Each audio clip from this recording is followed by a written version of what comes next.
இன்றைக்கு நான் தீமோத்தேயுவை குறித்து உங்கள் மத்தியிலே நான் பேச விரும்புகிறேன். 2 நாளாகமம் 16:9 வேதம் சொல்லுகிறது, ஆண்டவர் சொல்லுகிறார், தம்மை பற்றி உத்தம இருதய 2 நாளாகமம் 16ஆம் அதிகாரம் 9வது வசனத்தில் தேவனுடைய வழிகள் ஒரு நாளும் மாறாது. அவருடைய இருதயத்தை நமக்கு இந்த வசனம் வெளிப்படுத்துகிறது. தம்மை பற்றி உத்தம இருதயத்தோடு இருக்கிறவர்களுக்கு தம்முடைய வல்லமையை விளங்கும் பண்ணும்படி கர்த்தருடைய கண்கள் பூமி எங்கும் உலாவிக் கொண்டு இருக்கிறது. பூமி எங்கும் உலாவிக் கொண்டு இருக்கிறது. கர்த்தருடைய கண்கள் பூமி எங்கும் உலாவுகிறது. யாருக்காக? ஒரு மனிதனுக்காக. ஒரு மனிதனுக்காக. அந்த மனிதன் நீ. எதற்காக? இந்த பூமியில அந்த மனிதனு கொண்டு தம்முடைய வல்லமையை விளங்க பண்ணும்படி, ஆண்டவருடைய வல்லமையை இந்த உலகத்தில் விளங்க பண்ண ஒரு மனிதனை தேவனுடைய கண்கள் தேடிக்கொண்டு இருக்கிறது. வயது எல்லை கிடையாது. நீங்கள் ஒரு சின்ன பிள்ளையாக இருக்கலாம், வாலிபனாக இருக்கலாம், இளைஞர் ஒரு யுவதியாக இருக்கலாம், இளம் தம்பதியாக இருக்கலாம், தாயாக இருக்கலாம், தகப்பனாக இருக்கலாம், ஏன் வயது வந்தவராகவும் இருக்கலாம். தேவன் பயன்படுத்துகின்ற மனிதனுக்கு வயது ஒரு தடை அல்ல, வயது ஒரு எல்லை கிடையாது. ஆகவே தான் ஒவ்வொருவர் மேலும் கர்த்தருடைய கண்கள், என் பிள்ளை தன்னை ஒப்பு கொடுக்காதா? இந்த பூமியில் மனிதர்கள் மத்தியில் நான் என்னுடைய வல்லமையை விளங்கப்படுத்த எனக்கு ஒரு கை வேண்டும், எனக்கு ஒரு உதடு வேணும், எனக்கு ஒரு கண் வேண்டும், எனக்கு ஒரு கால் வேண்டும் என்று கர்த்தர் ஏங்கிக் கொண்டு இருக்கிறார். ஆகவே எல்லாருக்கும் அவர் தம்முடைய வல்லமையை விளங்க பண்ணுவாரா? இல்லை. ஒரு கண்டிஷன் இருக்கு. தம்மை பற்றி உத்தம இருதயத்தோடு இருக்கிறவர்களுக்கு, அவரை குறித்த ஒரு உத்தம இருதயம் இருக்கணும். ஆகவே நாங்கள் இன்றைக்கு லேசா பாடல்கள் மூலமாக ஜெபத்து நேரத்தில், ஆண்டவரை உம்மை நேசிக்கிறேன், உம்மை உறுதியாக பற்றி இருக்கிறேன், உம்மை விட்டால் எனக்கு யாரும் இல்லைன்றெல்லாம் சொல்லலாம். அது வார்த்தை. செயலில் காண்பிக்கணும். எங்களுடைய நடத்தையிலே அது வெளிப்பட வேண்டும். வெளிப்பட்டால் கர்த்தர் அதை கவனிப்பார். ஆகவே கிரியை இல்லாத விசுவாசம் தண்ணீர் தானே செத்தது என்று யாக்கோபு சொல்றது போல, நாம் எவ்வளோ காரியங்களை பேசலாம், பாடலாம், ஆனால் அதை எல்லாம் கர்த்தர் கவனிக்கிறது. இருதயத்தை கவனிக்கிறார். நம்முடைய இருதயம் அவருக்கு முன்பதாக எப்படி இருக்கிறது? அதுதான் இந்த வசனம் சொல்லுகிறது. தம்மை பற்றி உத்தம இருதயத்தோடு இருக்கிறவர்களுக்கு, ஆண்டவரை குறித்து உண்மையான ஒரு இருதயம். இன்றைக்கு ஆண்டவரை பல காரணங்களுக்காக பின்பற்றுகிறார்கள், தேடுகிறார்கள், ஆராதிக்கிறார்கள். அதை ஆண்டவர் ஃபில்டர் பண்ணுவார், ஆண்டவர் கவனிக்கிறார். ஆகவே உத்தம உள்ள இருதயத்தோடு ஆண்டவரை தேடுகிறவர்கள் மேலே தேவன் கண்களை வைத்து அவர்களுக்கூடாக அவர் வல்லமையாக கிரியை செய்கிறார். ஆமென். இந்த வரிசையில் தான் கடந்த வாரம் அப்போஸ்தலனாகிய யோவானை குறித்து நான் பேசினேன். இன்றைக்கு இன்னொரு அருமையான தேவ மனிதன் தீமோத்தேயு, அவனை குறித்து நான் பேசலாம் என்று இருக்கிறேன். என்னுடைய பின்னணியை குறித்து நான் பேசுவதற்கு முதல், அப்போஸ்தலர் 16ஆம் அதிகாரம் முதல் 3 வசனங்களை நான் வாசித்து விட்டு அதன் பின்பதாக நான் தொடரலாம் என்று நினைக்கிறேன். அப்போஸ்தலர் 16ஆம் அதிகாரம் முதல் 3 வசனம். இங்கேதான் முதலாவது தடவை வேதாகமத்தில் இந்த தீமோத்தேயுவை குறித்து தீமோத்தேயு அறிமுகப்படுத்தப்படுகிறார். என்னவாம்? இது பவுலினுடைய ஊழியத்தினுடைய ஒரு அம்சத்தில் ஒரு சம்பவம் நடக்கிறது. அதன் பின்பு அவன் பவுல் தெர்பைக்கும் லீஸ்திராவுக்கும் போனான். அங்கே தீமோத்தேயு எண்ணப்பட்ட ஒரு சீஷன் இருந்தான். அவன் தாய் விசுவாசமுள்ள ஒரு யூத ஸ்திரீ. அவன் தகப்பன் ஒரு கிரேக்கன். அவன் லீஸ்திராவிலும் இக்கோனியாவிலும் உள்ள சகோதரராலே நற்சாட்சி பெற்றவனாய் இருந்தான். அவனை பவுல் தன்னுடனே கூட்டிக் கொண்டு போக வேண்டுமென்று விரும்பி, அவனுடைய தகப்பன் கிரேக்கன் என்றும் அவ்விடங்களிலே இருக்கும் யூதர்கள் எல்லோரும் அறிந்திருந்தபடியினாலே அவர்கள் நிமித்தம் அவனுக்கு விருத்த சேதனம் பண்ணினான். இப்ப என்னுடைய பின்னணி எவ்விதமாக தீமோத்தேயு ஆண்டவரை அறிந்தான் என்பதிலிருந்து நாங்கள் ஆரம்பிக்க போகிறோம். அப்போஸ்தலனாகிய பவுல் ஆண்டவராகிய இயேசு கிறிஸ்துவை முகமுகமாய் சந்தித்தான். எப்பொழுது? தேவனை பின்பற்றினவர்களை துன்பப்படுத்தி கொண்டு இருக்கின்ற போது ஆண்டவரே வெளிச்சமாக அவனிடத்துக்கு முன்பதாக எதிரிட்டு அந்த அனுபவத்தோடு அவன் இயேசுவை ஏற்றுக்கொண்டு உடனடியாக ஊழியத்தில் இறங்கல்ல. அவன் ஒரு பரிசேயனாய் இருந்தான். பரிசேயனுக்கு படித்தவன். அவன் ஒரு யூதனாக இருந்தான். அதே நேரத்தில் ரோமனுடைய சிட்டிசன்ஷிப் பிரஜா உரிமையையும் அவனுடையவனாய் இருந்தான். ஆகவே ரோமர்கள் மத்தியிலும் அன்று உலகத்தை ஆண்டது ரோமர்களுக்கு முன்பதாகவும் யூதர்களுக்கு முன்பதாகவும் முதன்மையான இடத்துல இருந்தான். பரிசேயன் என்று சொன்னால் பழைய ஏற்பாட்டில் இருக்கிற முதல் 5 புஸ்தகங்கள், ஆதியாகமம், யாத்ராகமம், எண்ணாகமம், லேவியராகமம், உபாகமம், இந்த 5 புஸ்தகங்களும் மனப்பாடமாக்கி கொண்டிருப்பார்கள். அப்போதான் ஒரு பரிசேயனா அப்படிதான். இந்த 5 புத்தகமும் மனப்பாடமாக இருக்கும். பழைய ஏற்பாட்டில் இந்த 5 புத்தகங்கள் அதுதான். அப்போ பவுல் இவ்விதமான ஒரு யூத வைராக்கியம் கொண்டவனாய் இருந்த ஒரு மனிதன். அதால தான் இயேசுவை பின்பற்றினவர்களை அவன் கொன்று குவித்தான், சிறையிலே அடைத்தான். இப்படியான காரியங்கள் நடந்தது. இவ்விதமாக நடக்கும்போது, சபையை உபத்திரவப்படுத்தும் போதுதான் கர்த்தர் அவனை சந்தித்தார். ஆண்டவரை அவன் சந்தித்த உடனே அந்த வெளிச்சத்தை கண்டு அவனுடைய கண்கள் இருளடைந்தது, குருடனானான்.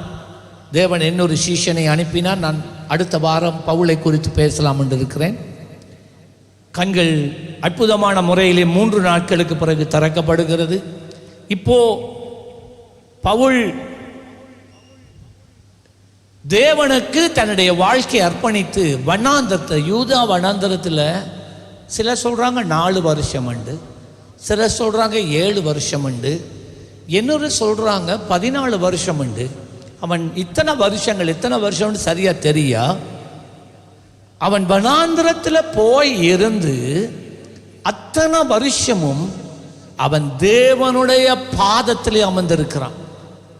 எதற்கென்றா, நான் உம்மை அறிய வேண்டும், நீர் யார் என்று நான் அறிந்து கொள்ள வேண்டும் என்று சொல்லி அவன் இத்தனை வருஷங்கள் இருந்ததுக்கு பிறகுதான் இவன் கடைசியா எருசலேம் ஆலயத்துக்கு வர. அங்க கூட வந்து ஒரு ஊழியக்காரனா இருக்கல. இந்த வனாந்தரத்தில் இருக்கும்போது தான் இவன் சபையை குறித்ததான தேவனுடைய வெளிப்பாடுகளை அவன் பெற்றுக்கொண்டான். புதிய ஏற்பாட்டில் இருக்கிற புஸ்தகங்களில் 3/2 பங்கு அவன் எழுதினது, தேவன் அவன் கொடுத்த வெளிப்பாடு. அந்த வெளிப்பாட்டில் தான் இன்றைக்கு சபை நிலை நிற்கிறது. அந்த ஒழுங்கின்படி தான் சபைகள் நடத்தப்படுகிறது. இவ்விதமாக அவன் இவ்வளவு வெளிப்பாடுகளை பெற்றும் கூட அவன் தன்னை ஒரு பெரியதான ஒரு மனிதனாக பொருட்படுத்தல. ஆனால் அவன் அமைதியாக இருந்தான். எருசலேம் தேவாலயத்துக்கு இந்த வருஷங்களுக்கு பிறகு போயும் அங்கேயும் அவன் அமைதியாக இருந்தான். அப்படி இருக்கும் ஒரு கட்டத்தில் தான் தேவன் ஆவியானவர் ஒரு உபவாச ஜெபத்தில் திருவுள்ளம் பற்றி பவுலையும் பர்னபாவையும் ஆசியாவுக்கு அனுப்புங்க ஊழியத்துக்கு என்று சொல்லி அனுப்பி சொல்லும்போது மூப்பர்கள் எல்லாரும் இன்னொரு ஜெப நாளை ஏற்படுத்தி அங்கே அவனுக்காக ஜெபித்து பர்னபாவையும் பவுலையும் ஆசியாவுக்கு ஊழியத்துக்கு என்று அனுப்புகிறார்கள். இந்த வரிசையில் தான் பவுல் எபேசு பட்டணத்துக்கு வருகிறான். எபேசு பட்டணத்தில் வந்து அங்கே ஆண்டவரை குறித்து அவன் பிரசங்கம் பண்ணி, அதுக்கு பிறகு அதை நான் அதை பற்றி நான் பெருசாக பேசவில்லை. இப்போ அங்கே இருந்து இந்த லீஸ்தரா என்று சொல்லப்பட்ட ஒரு பட்டணத்தில் போய் ஊழியம் செய்கிறான். அந்த லீஸ்தரா என்ற பட்டணத்தில் ஆண்டவர் பலமா அப்போஸ்தலனாகிய பவுலுக்கு கூடாங்க கிரியை செய்தார். வேதத்தில் அப்போஸ்தலனாகிய பவுல் மூலமாக நடந்த அற்புதங்களை நீங்கள் வாசிக்கவே மாட்டீங்க என்று அவன் அதை எழுதலை. ஆனால் அங்கே ஒன்று ரெண்டு இருக்கு. ஆனால் திரளான அற்புதங்கள் நடந்திருக்கிறது. 14 அப்போஸ்தலர் 16 அதிகாரம் கடைசி வசனத்தை நீங்கள் வாச்சா உங்களுக்கு விளங்கும். அநேக அற்புதங்கள் நடந்தது. அது இருக்கட்டும். இப்ப இந்த லீஸ்தராவிலே அவன் போயிட்டு அந்நியர்கள் மத்தியில் இயேசுவை குறித்து பேசிக்கொண்டு இருக்கும்போது திரளான ஜனங்கள் அந்த பட்டணத்தில் இருந்து ஆல்மோஸ்ட் முக்காவாசிக்கு மேல ஜனங்கள் அந்த அவனுடைய ஆராதனைக்கு வந்துட்டாங்க. எல்லாரும் கேட்டுக்கொண்டு இருக்கும்போது இவன் அங்கே நிறைய பிச்சைக்காரங்க இருப்பான். ஒரு கோயிலுக்கு முன்னெல்லாம் பேசுகிறான். ஜூபிட்டர் மெர்க்யூரி என்று சொல்லப்பட்டதான தெய்வங்களை வணங்குகிற ஒரு கோயில். அங்கே ஒரு மனிதன், அநேக பிச்சைக்காரங்க வியாதிப்பட்டவங்க எல்லாம் இருக்கிறான். அதில் ஒருவன் மேலே அவனுடைய கண் படுது. அவன் வந்து பிறவியிலேயே ஒரு முடவன். பவுல் பேசிக்கொண்டு இருக்கும் பொழுதே ஆவியானவர் அந்த மனிதனுக்குள்ள இருக்கிறதை ஆண்டவர் காண்பித்து பேசிக்கொண்டு இருக்கும் போதே அவனை கவனிக்கிறான். அவன் ஆண்டவரை விசுவாசிக்கிறதை கண்டான். இப்ப திடீரென்று அவன் சொன்னான், அந்த மனுஷனை பார்த்து, மகனே எழுந்து நில் என்று சொன்னான். இது பிறவியிலேயே முடவனான ஒரு மனிதன். கை வைக்கல, எண்ணெய் வைக்கல, கிட்ட போகல.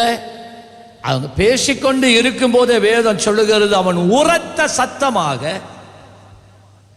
மகனே எழுந்திரு என்று சொன்ன உடனே அவன் எழுந்தான்.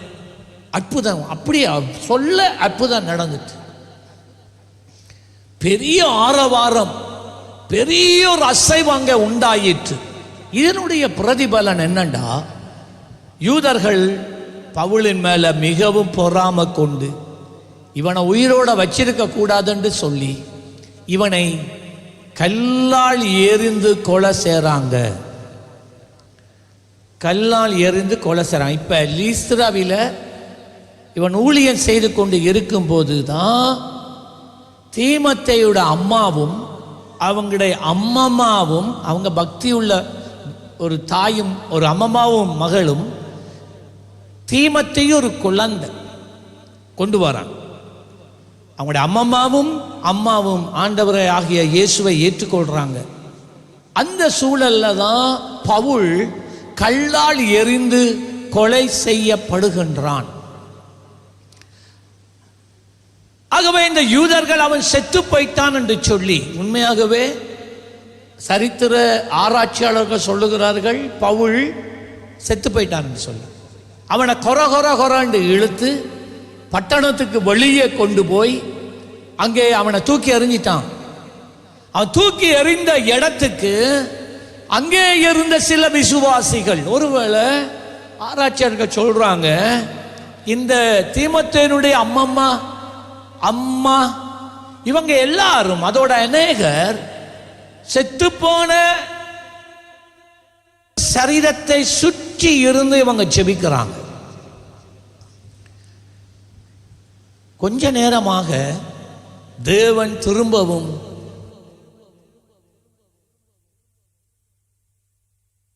பவுலுக்குள்ள உயிரை கொடுக்கிறார். பவுல் மறுபடியும் உயிரோடு எழும்புகிறான். ஓகே, நீங்கள் இதை சரியாக நீங்கள் அறிஞ்சிருக்காமல் இருக்கலாம், கல்லறிந்தாங்கன்னு மட்டுமே நீங்கள் அறிஞ்சிருக்கலாம். ஆனால் இதை புரிஞ்சு கொள்ளுங்க, பவுல் மரித்தான், சுவிசேஷத்தின் நிமித்தம் கல்லால் எரியுண்டு மரித்து செத்து போய்த்தாண்டு தூக்கி எறியப்பட்டான். அங்கே விசுவாசிகள் ஜெபித்து மரித்த பவுல் உயிரோடு எழும்புகிறான். உயிரோடு எழுந்து இப்போ என்ற நகரத்துக்கு புறம்பே தான் அவன் தள்ளப்பட்டிருந்தான். எழும்பி அவன் லீஸ்திரா பிற தெர்பேக்கு அவன் போகின்றான். அதுக்கு பிறகு பல இடங்களுக்கு அவன் ஊழியம் செய்ய போனான். பெரிய அற்புதங்கள் நடக்கிறது.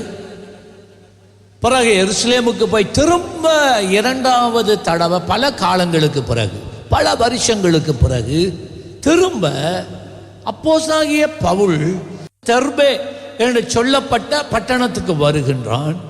அங்கேதான் தீமத்தேயு, அவனுடைய அம்மா, அவங்களுடைய அம்மம்மா அங்கே வாழ்ந்து கொண்டு வந்தார்கள். இந்த விபிடமாக அவர்கள் வாழ்ந்து கொண்டு இருக்கின்ற போது நான் நினைக்கிறேன், வேதத்தின் அறிந்த வகையில் பவுலுக்கு இந்த தீமத்தேயுவை குறித்து, அவனுடைய அம்மாவை குறித்தும் அவனுடைய அம்மம்மாவை குறித்தும் நன்றான தெளிவு அவனுக்கு இருந்தது. இந்த தீமத்தேயு வளர்ந்து வரும் போதெல்லாம் பவுல் கவனித்துக் கொண்டே இருக்கிறான். அந்த இடத்துல அவன் இருக்காட்டிலும், அவன் ஊழியமா பிரயாணம் பண்ணி தேசங்களுக்கு போனாலும் இவர்களோட ஒரு தொடர்பு இருந்தது. என்ன நடக்கிறது?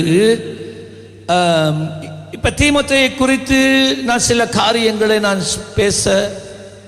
பேச நாம் இதில் கவனிக்க வேண்டிய சில காரியங்களை நான் உங்க மத்தியில் நான் இப்ப நான் வைக்க விரும்புகிறேன். முதலாவது காரியம் என்னண்டா, இந்த முதலாவது வசனம் சொல்லுகிறது, அதன் பின்பு.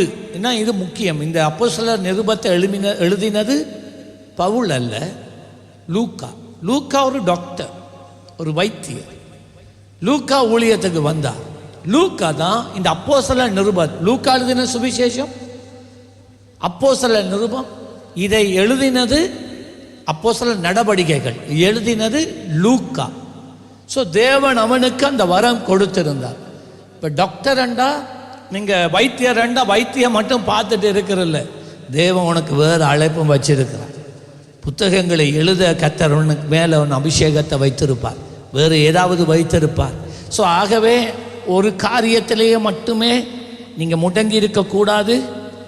தேவனுடைய பாதத்தில் இருந்து தேவன் உங்களுக்குள்ள வச்சிருக்கிற மற்ற தாளந்துகள், வரங்கள், அழைப்பு எல்லாத்தையும் நிறைவேற்றணும். இப்ப இந்த சம்பவம், தீமோத்தேயுவை குறித்த இந்த காரியம் ஒரு முக்கியத்துவத்தை இல்லை என்றால் திரும்பி பார்க்க பண்ணுகிறது இந்த லூக்காவை. அதான் இந்த வசனம் சொல்லுகிறது, அதன் பின்பு. அதன் பின்பு அதுக்கு பிறகு என்று நாங்க எடுத்துட்டு போறது இல்லை. அதனுடைய உண்மையான அர்த்தம் என்னண்டா, நீங்க நாம் கவனிக்க வேண்டியது என்னண்டா, என்ன நடந்ததுண்டா, இதுல இருக்கிற ஆச்சரியம் என்னண்டா, அதுதான் அதனுடைய அர்த்தம். என்னண்டா சொல்லிட்டு, ஏண்டா இதுக்கு ஒரு முக்கியமான ஒரு காரியம், இதை எல்லாரும் நீங்க அறிஞ்சிருக்கணும் என்று லூக்கா எழுதுகிறான். சொல்லுகிறான், அவன் தெர்பைக்கு லீஸ்திராவுக்கும் போனான். அங்கே தீமோத்தேயு எண்ணப்பட்ட ஒரு சீஷன் இருந்தான். அவன் தாய் விசுவாசமுள்ள யூத ஸ்திரீ, அவன் தகப்பன் கிரேக்கன். இந்த தீமோத்தேயுவை குறித்து அவன் சொல்லும் போது சொல்லுகிறார், என்னண்டா, அவங்களோட அப்பா ஒரு கிரேக்கன், அம்மா ஒரு கிறிஸ்தவர்.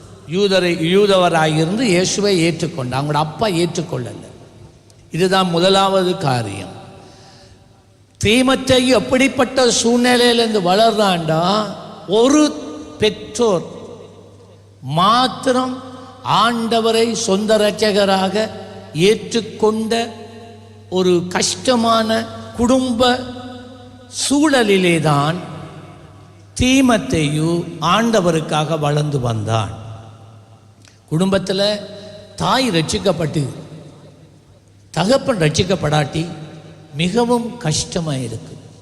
தாய் தன் குழந்தைய கர்த்தருடைய வார்த்தையின்படி வளர்க்க எவ்வளவோ பிரயாசப்படும் போது, தகப்பன் தேவனை அறியாததினால, இப்போ இவர் ஒரு கிரேக்கன் என்று வேதம் சொல்லுகிறது. அப்படியானால் இவர்கள் விக்கிரகங்களை சேவித்தவர்கள், இவர்கள் பிலாசபி, தத்துவங்கள் தான் அவங்களுடைய வாழ்க்கையிலே முக்கியமாக இருந்தது. தத்துவங்கள் இதுக்கு பின்னால் இவற்றை மூட நம்பிக்கைகளுக்குள்ளே இவர்கள் எப்பொழுதும் சிறைப்பட்டு காணப்பட்டார்கள். இப்படியான ஒரு பின்னணியில தான் தீமோத்தேயு வளருகிறான். அந்த தாய் கூட சில நேரம் சர்ச்சை கொண்டு போக நினைக்கும் போது அவங்களோட அப்பா வந்து சொல்லலாம், இல்லை இன்றைக்கு நான் அவனை இங்கே கோயிலுக்கு கொண்டு போகிறேன், இந்த விற்கிறதுக்கு கொண்டு போகிறேன்னு சொல்லலாம். சில நேரம் தாய் தன் பிள்ளைக்கு தீமோத்தேயுக்கு ஆண்டவருடைய வார்த்தையிலிருந்து கற்றுக் கொடுக்கின்ற போது அவர் இடையிலே குறுக்கிட்டு அவருடைய கிரேக்க தத்துவங்களை சொல்லி அதை தீமோத்தேயு தாய் சொல்லுகிற சத்தியத்தை ஏற்றுக்கொள்ளாதபடிக்கு தீமோத்தேயுவை முடக்கி இருக்கலாம், தாயை முடக்கி இருக்கலாம். சத்தியத்தில் பிள்ளை வளர்வதற்கு ஒரு பெரிய தடையாக ஒரு பிரச்சனையாக இருந்திருக்கலாம். இன்றைக்கு அருமையான தம்பி தங்கச்சி பிள்ளைகளே, நீங்க இவ்விதமான ஒரு சூழ்நிலைக்குள்ள நீங்க வளர்ந்து கொண்டு இருந்தால், ஒருவேளை உங்களோட அம்மா நல்ல பக்தியுள்ள ஒரு விசுவாசியாக இருக்கலாம், உங்க அப்பா பின்மாற்றம் அடைந்த ஒருவராக இருக்கலாம், ஆண்டவரை அறிந்து பின்மாற்றத்திலே வாழ்ற ஒருவராக இருக்கலாம், இல்லை உங்களுடைய அப்பா ஆண்டவரை சேவித்து கொண்டு இருக்கலாம், அம்மா பின்மாற்றம் அடைஞ்சு போய் இருக்கலாம். கஷ்டம்தான். ஆனால் தீமோத்தேயு இவ்விதமான ஒரு சூழ்நிலையில தான் சின்ன வயசுல இருந்து வளர்ந்து வருகிறான்.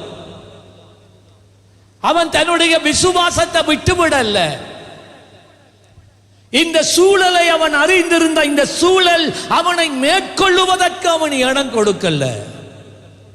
அவன் சத்தியத்துக்கு தன்னை அர்ப்பணித்தவனாக இருந்தான். அவனுக்குள்ள விசுவாசம் இருந்தது. இந்த தீமோத்தேயுக்குள்ள இருந்த விசுவாசத்தை குறித்து பவுல் எழுதும்போது சொல்லுகிறார். 2 தீமோத்தேயு 1ஆம் அதிகாரம் 4-5 வசனத்துல, உன்னில் உள்ள மாயமற்ற விசுவாசத்தை நான் நினைவு கூறுகிறதினால். மாயமற்ற விசுவாசம். இன்றைக்கு அநேகருடைய விசுவாசம் மாய்மாலமான ஒரு விசுவாசம். கிறிஸ்தவர்கள் என்று அழைக்கிறோம், ஆவிக்குரியவர்கள் என்று அழைக்கிறோம், எல்லாமே ஒரு மாய்மாலமா மாறிட்டு உண்மை இல்லாத ஒரு வாழ்க்கை வாழ்கிறார். ஆனா இவ்விதமான ஒரு பின்னணியிலே வளர்க்கப்பட்ட தீமோத்தேயு எப்படிப்பட்டவனாய் இருக்கிறான்? அவன் மாயமற்ற விசுவாசத்தை உடையவனாக இருந்து வாழ்ந்து வருகிறான். இப்ப யூதா 1:4 சொல்லுகிறது, பிரியமானவர்களே, பரிசுத்தவான்களுக்கு ஒரு விசை ஒப்பு கொடுக்கப்பட்ட விசுவாசத்திற்காக. உனக்கு இந்த விசுவாசம் என்பது தேவன் அதை ஒருவனுக்கு கொடுக்கிறார். நீங்க விசுவாசத்தை காசு கொடுத்து வேண்டேலாம். விசுவாசம் தேவன் தான் ஒரு மனுஷனுக்குள்ளே கொடுக்கிறார்.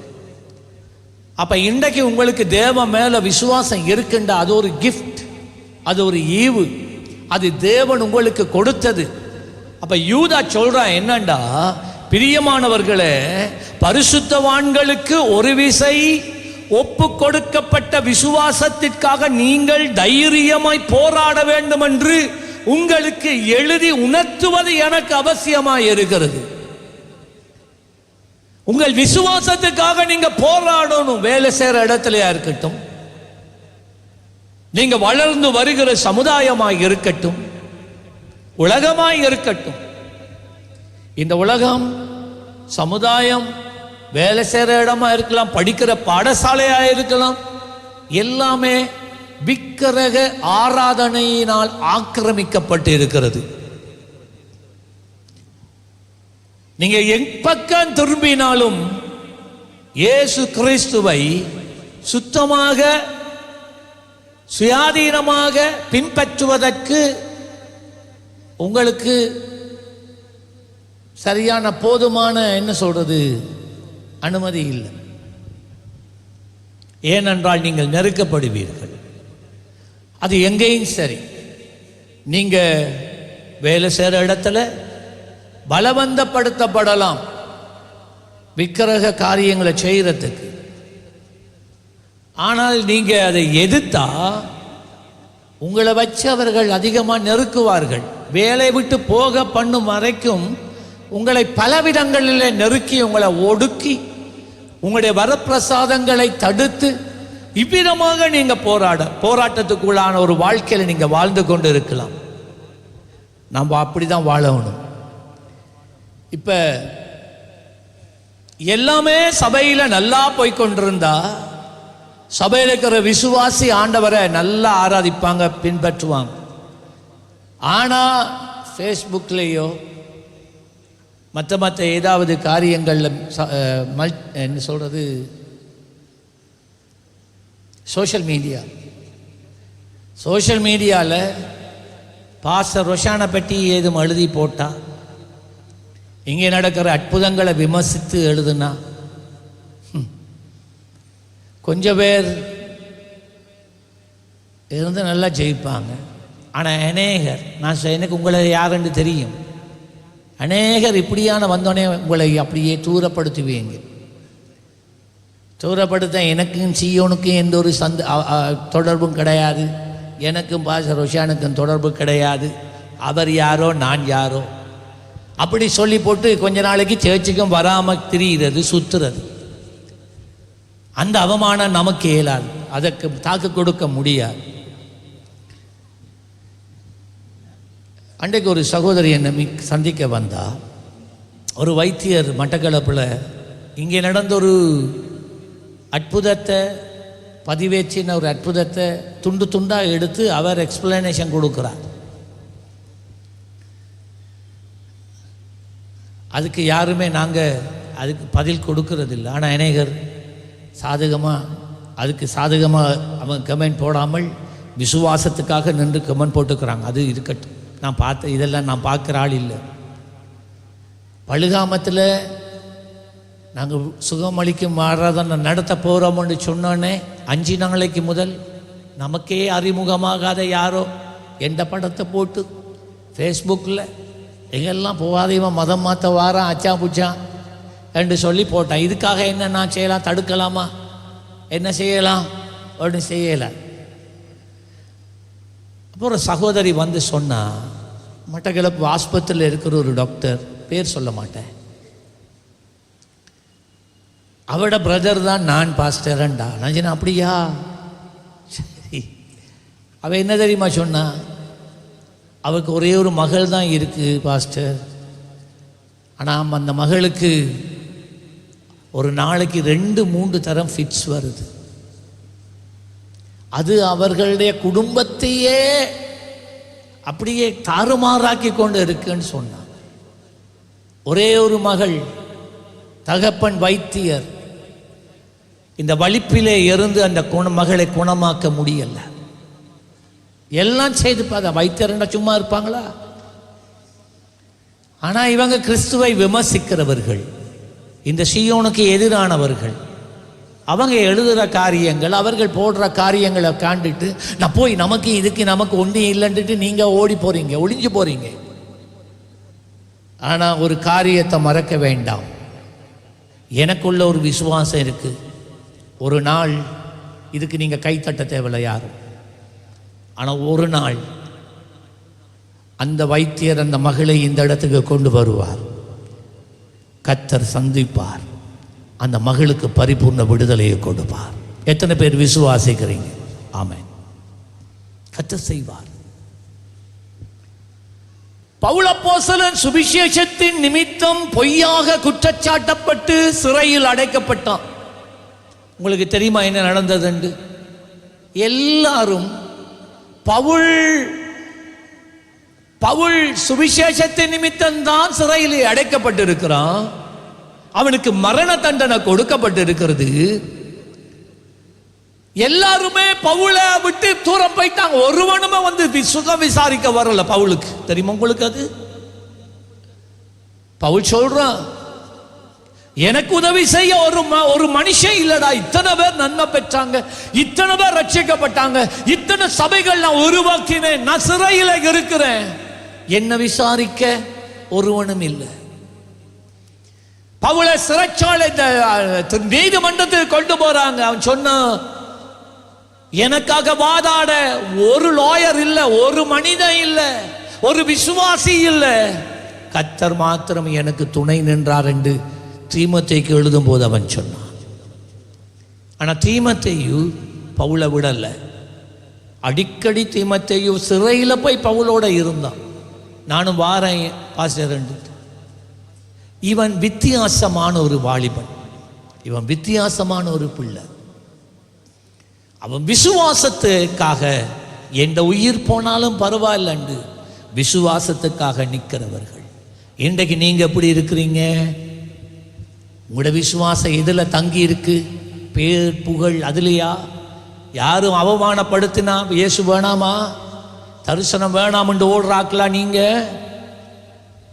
அவமானம், நிந்தை இதெல்லாம் நமக்கு தொடர்ந்து வரத்தான் போகுது.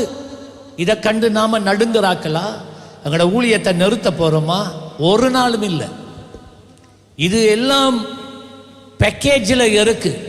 விடுதலை ஊழியம் சேரதா இருந்தா இயேசுவை பார்த்தே சொன்னாங்க, இவன் பிசாசு தரத்துறான் அப்படின்னா இவன் தான் பிசாசின் தலைவன் பட்டியலை போட்ட இல்லையா? அப்ப இயேசுவுக்கே அப்படின்னா நமக்கு அப்படி. உங்களோட நிலப்பாடு எப்படி? இவ்விதமான ஒரு பின்னணியில தீமோத்தேயு வளர்ந்து வருகிறான். அவன் அப்பா விக்கிர ஆராதனைக்கார, பட் அவன் தன் விசுவாசத்துல உறுதியா நிக்கிறத நாங்க பார்க்கிறோம். அவன் தன் விசுவாசத்துக்காக போராடுகிறதை பார்க்கிறோம். இன்றைக்கு நீங்க எப்படி இருக்கிறீங்க வாலிப பிள்ளைகளே? 2 தீமோத்தேயு 1 அதிகாரம் 5வது வசனத்தில் அப்போஸ்தலனாகிய பவுல் அவனை குறித்து அவதானித்த ஒரு காரியத்தை சொல்றான். அப்போஸ்தலர் 2 தீமோத்தேயு 1:5, உனக்குள்ள இருக்கிற அந்த விசுவாசம் முந்தி உன் பாட்டியாகிய லோபிசாளுக்குள்ளும், பாட்டி அம்மம்மா லோபிசாளுக்குள்ளும் உன் தாயாகிய ஐனிக்கேயாளுக்குள்ளும் நிலைத்திருந்தது. அப்ப பவுல் அவர்களை முன்னமே அறிந்திருக்கிறார். இவன் சின்ன குட்டி பிள்ளையா இருக்கும் போதே அறிந்திருக்கிறார். என்னதான் என்ன கல்லால எறிந்து என்ன கொலை செஞ்சாலும் அவர்கள் தங்களை என்னோட ஐடென்டிஃபை பண்ணுவதற்கு அவர்கள் கலங்குவதில்லை. சபை துன்பப்படுத்தப்படுகிறதா? சபை நெருக்கத்துக்கூடாக போகிறதா? தரிசனம் அழிக்கப்படும்படி கூட்டம் எழும்பி இருக்கிறதா? ஓடி ஒழிக்கலையா? ஓடி ஒழிக்கலை. இவர்கள் விசுவாசத்துக்காக தைரியமாக நின்றவர்கள். அப்படிதான் இன்றைக்கு நாங்க நிற்கணும். விசுவாசம் ஒரு தொற்று, தெரியுமா? அது விசுவாசம் ஒரு நல்ல தொற்று. எவர்களுக்குள்ள விசுவாசம் இருக்கோ அந்த விசுவாசம் அவர்கள் சந்ததிக்குள்ளே கடந்து போகிறது. அப்படித்தான் சாபங்கள் கடந்து போறதை பற்றி எல்லாரும் பேசுறாங்க. ஆனா யாரும் பேசியிருக்கிறாங்களா? விசுவாசமும் ஒரு தொற்று, அது சந்ததி சந்ததியா கடந்து போறது ஒரு நல்ல தொற்று என்பது யாரும் பேசியிருக்கிறாங்களா உங்களுக்கு? இந்த லோபிசால் என்று சொல்லப்பட்ட தீமோத்தேயு அம்மம்மாவுக்குள்ள இருந்த விசுவாசம். அம்மம்மா மேர் கொஞ்சம் கவனிங்க, அப்பம்மா மேர் அப்பப்பா மேர் கொஞ்சம் கவனிங்க. உங்களுக்குள்ள இருக்கிற வேத வாசனத்தின் மேல இருக்கிற விசுவாசத்தை எந்த ஒரு காரியத்துக்கும் விட்டு கொடுக்க வேண்டாம். சாகும் வரைக்கும் விசுவாசத்தில் உறுதியாக இருங்க. என் அம்மா மம்மியை பற்றி நான் உங்களுக்கு சொல்லி இருக்கிறேன். இன்றைக்கு எனக்குள்ள அந்த விசுவாசம் இருக்குண்டா என் மம்மி, அதுக்கு ஒரு முக்கிய காரணம், ஒரு சத காசு கடன் எடுக்காம சாப்பாட்டே இல்லாம போனது எத்தனையோ நாட்கள். ஒரு ராத்தல் பான் வந்து ஆக அப்ப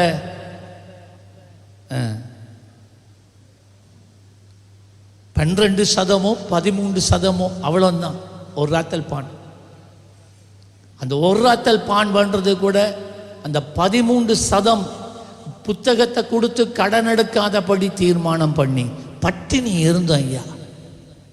ஒருக்கா 2 நாள் 3 நாள் இல்லை, பல காலங்கள் இருந்தோம். ஏன்? விசுவாசத்தை விட இயலாதே. இன்றைக்கு நீங்கள் லட்சக்கணக்கில் லேசாக கடன் எடுத்துட்டு போறீங்க பாருங்க. இன்றைக்கு இருக்கிற விசுவாசம் அதுதான். பாஸ்டர்கிட்ட வந்து ஒன்னாரு என்னட்ட வரல, நான் கணக்கு பாஸ்டர் மேட்ட விசுவாசிகள் போகிறேன். பாஸ்டர் லீசிங் கொண்டு போட போகிறேன் ஜெபிங்க பாஸ்டர், லோன் ஒன்று போட போகிறேன் ஜெபிங்க பாஸ்டர். ஹலோ, நீ லீசிங் எடுத்தாலும் சரி, லோன் போட்டாலும் சரி, அது கடன் தான். கடன் எடுக்கிறவனுக்குள்ள விசுவாசம் இல்லை, அவ்வளோதான். இன்றைக்கு இதெல்லாம் உபதேசம் பண்ணுறாங்க இல்லை, சபையில் பேசுகிறாங்க இல்லை. அம்மம்மாக்குள்ளே இருந்த விசுவாசம் தாய் மகளுக்குள்ளும், மகளுக்குள்ளே இந்த விசுவாசம் பேரனுக்குள்ளே கடந்து சென்றுக்கிறத பார்க்கிறோம்.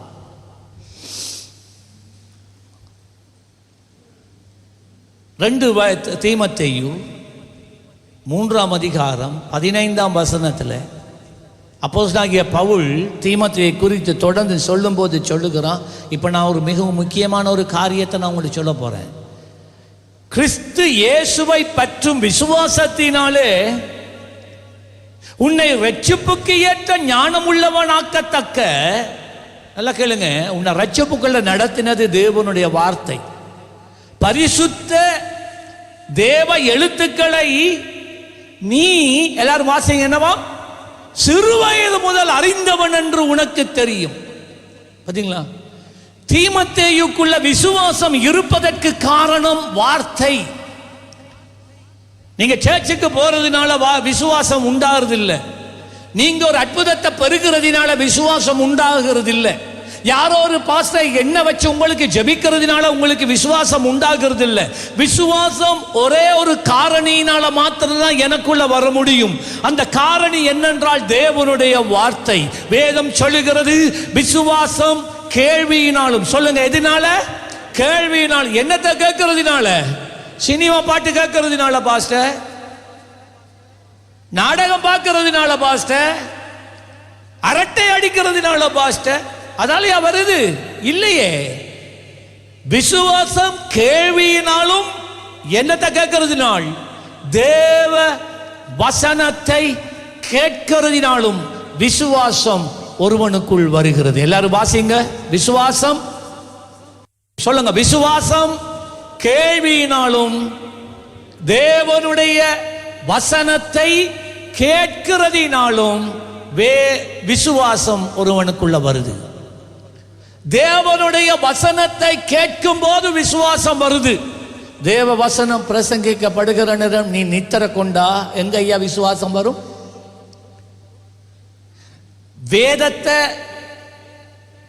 வேதத்தை எடுத்து படிக்காட்டி, வேதத்தை எடுத்து வாசிக்காட்டி எங்கய்யா விசுவாசம் வரும்? இன்றைக்கு உங்களுடைய மனதில் கையை வச்சு சொல்லுங்க,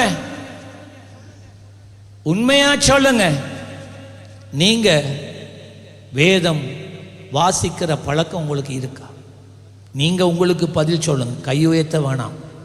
உடைய நெஞ்சில் கையை வச்சு சொல்லுங்க, எனக்கு வேதம் வாசிக்கிற பழக்கம் உண்டா?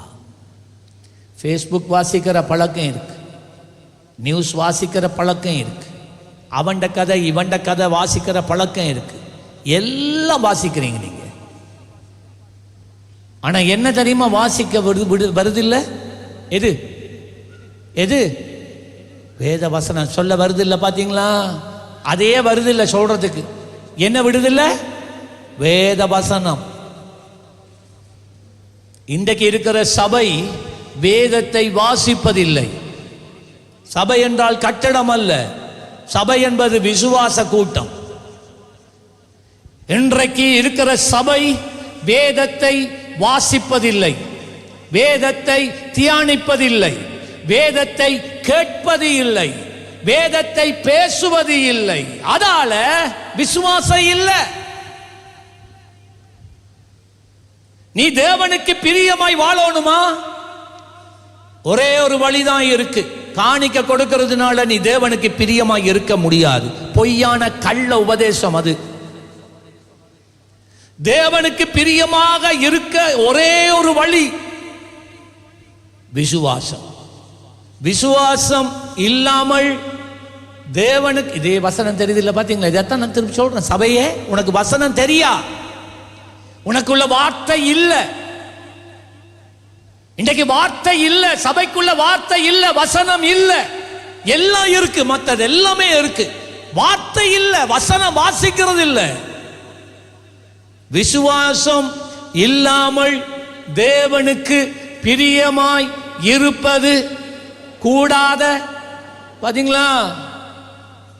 விசுவாசம் இல்லையா, நீ என்னதான் செய், தேவன் பிரியப்படவே மாட்டார் உன் வாழ்க்கையில். அப்ப தேவன் உண்மையில பிரியப்படாட்டி எப்படி ஐயா உனக்கு நன்மை செய்வார்? யோசிச்சு பாருங்க. அதுதான் ரகசியம். இந்த தீமோத்தேயு சிறு பிராயத்திலே இருந்து தேவனுடைய வார்த்தையை அறிந்தவனாய் இருக்கிறான். நல்லா கேளுங்க. இதுல இந்த சொல் பயன்படுத்தப்பட்டிருக்கிற சொல்லு, நீ சிறு வயது முதல். இது தமிழ்ல சிறு வயது முதல் என்று நாங்கள் வாசிக்கிறோம். ஆனால் அதோட மூல மொழிபெயர்ப்பு என்ன தெரியுமா எழுதியிருக்கு? நீ உன் தாயின் முளைப்பாலை குடிக்கும் போதே வேத வசனத்தை நீ அறிந்திருக்கிறாய். இப்ப கேளுங்க. சில பெற்றோர் வந்து சொல்றீங்க, என் பிள்ளை சொல் கேட்கிறான் இல்லை பாஸ்டர், என் பிள்ளை அடம் பிடிக்குது. இன்றைக்கு கணக்க பேர் சொல்றது இதுதான், என் பிள்ளை சொல் கேட்குது இல்லை பாஸ்டர், கோபம் வருது பாஸ்டர், பிடிவாதம் பாஸ்டர், படிக்கிறான் இல்லை பாஸ்டர், அது பாஸ்டர், இது பாஸ்டர். ஆமா, ஏன் உன் பிள்ளை அப்படி இருக்கு தெரியுமா? நீ உன் பிள்ளையை உன் கற்பத்திலே நீ வளர்க்கும் போது, அது 9 மாதங்கள் 10 மாதங்கள் உன் கற்பத்திலே வளரும் போது, கற்பணிகளாக இருக்கிற அம்மாமார் கவனித்துக் கொள்ளுங்க, இருக்கும்போது நீ என்னத்தை பார்த்தாயோ, நீ என்னத்தை கேட்டாயோ, என்னத்தை நீ உணர்ந்தாயோ, அது எல்லாம் கண் காணாத உன் கற்பத்திலே இருக்கிற கருவுக்குள்ளே பிரவேசிக்கிறது. அது தெரியுமா? சினிமா படம் பாத்தியா? அந்த சினிமா படத்துக்குள்ள இருக்கிற அத்தனை கர்வமும் விக்கிரக ஆராதனையும் பிசாசின் கிரியைகளும் உன் கற்பத்தில் இருக்கிற குழந்தைக்குள்ள மாறுது.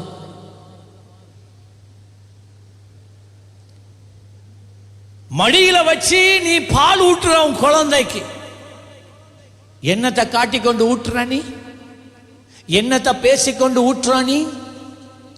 இந்த வசனம் என்ன தெரியுமா சொல்லுது? பவுல் என்ன தெரியுமா அவதானித்தான்? ஏய் தீமோத்தேயு, நீ குழந்தையா, பிஞ்சி குழந்தையா பிறந்திருக்கிற நேரம் உன் அம்மா எப்படி உன்னை வளர்த்தது, உன் அம்மம்மா எப்படி உன்னை வளர்த்தது என்று நான் அறிந்திருக்கிறேன். உன் சிறு பிராயம் முதல் நீ வேதத்தை, பரிசுத்த வேத எழுத்துக்களை சொல்லுங்க, பரிசுத்த வேத எழுத்துக்கள், நீ பரிசுத்த வேத எழுத்துக்களை அறிந்தவன் என்று நான் அறிந்திருக்கிறேன். அந்த அர்த்தம் என்ன தெரியுமா?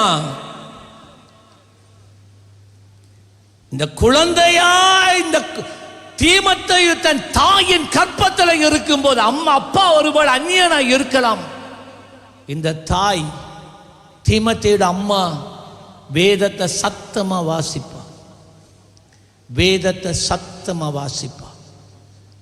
நான் சொல்றது தயவு செய்து மனசுக்குள்ள எடுத்துருங்க. உடைய அடுத்த சந்ததிக்குள்ள விசுவாசத்தை புகுட்டணுமா, கர்த்தரை புகுட்டணுமா? இதுதான் வழி. தீமோத்தேயுட அம்மா கற்பனையாய் இருக்கும் போதே அவள் வேதத்தை சத்தமாய் வாசித்திருக்கிறாள். அதனால கருவாய் இருக்கும் போதே அந்த சத்தத்தை தீமோத்தேயு கேட்டான். பிறக்கு முன்னே, பிறந்ததுக்கு பிறகு, பாலூட்டுகிற நேரத்தில்,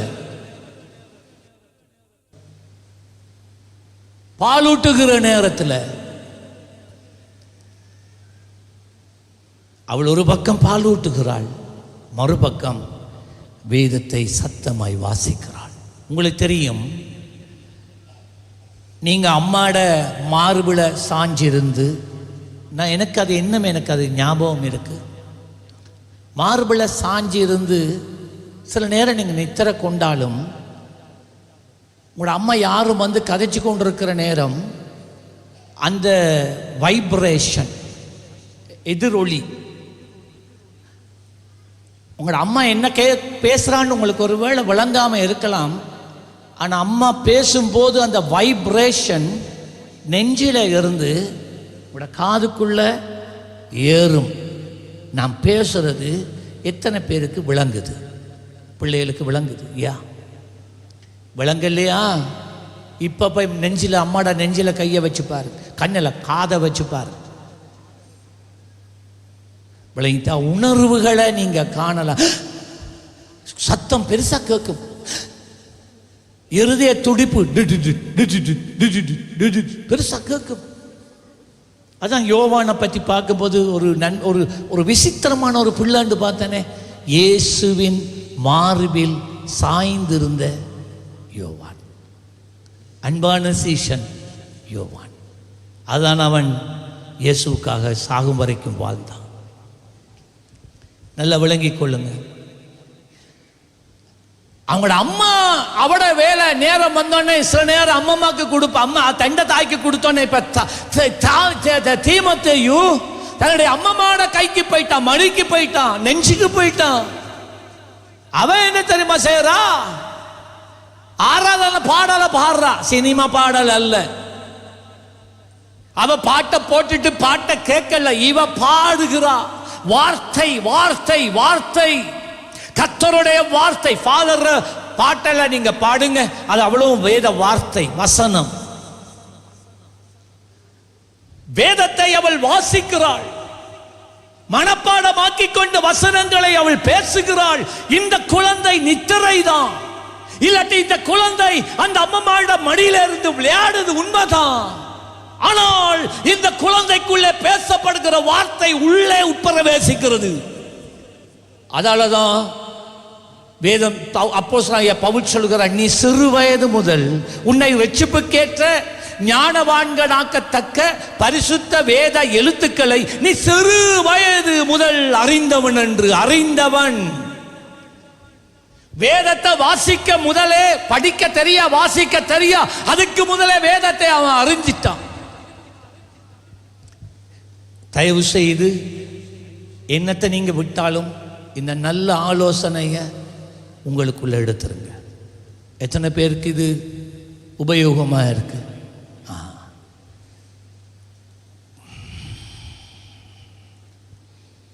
அப்போஸ்தலர் 16ஆம் அதிகாரம் 2வது வசனத்தில் பவுல் இந்த தீமோத்தேயுவை சொல்லும்போது சொல்லுகிறான், அவன் லீஸ்திராவிலும் இக்கோனியாவிலும் உள்ள சகோதரராலே நற்சாட்சி பெற்றவனாயிருந்தான்.